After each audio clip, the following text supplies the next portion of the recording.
అనగనగా ఒక ఊరిలో రామయ్య సీతమ్మ అనే దంపతుల ఫ్యామిలీ ఉండేది. ఒకరోజు రామయ్య అంటున్నారు, ఈరోజు పిల్లలను ఎక్కడికైనా సరదాగా తీసుకొని వెళ్దామా, మనమందరం కలిసి వెళ్దామా అని అంటున్నారు.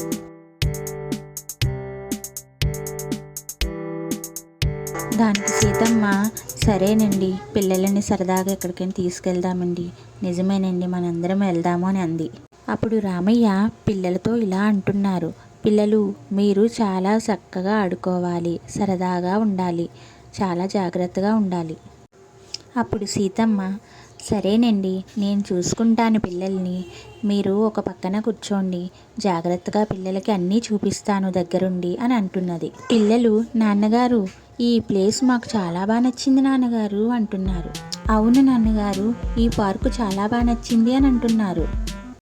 అప్పుడు సీతమ్మ పిల్లలతో, పార్కు నుండి వచ్చేసాం కదా, చక్కగా స్నానం చేసి రెడీ అయ్యి కాసేపు చదువుకోండి అని చెప్తుంది. సరే సరే, చక్కగా ఆడుకున్నారు కదా, చక్కగా చదువుకోండి, వచ్చే ఆదివారం ఎక్కడికైనా వెళ్దాము సరేనా అంటున్నారు. సరే సరే అంటూ ఇంక పదండి అంటూ ఇంటికి తీసుకువెళ్ళారు రామయ్య. చక్కటి ఫ్యామిలీ.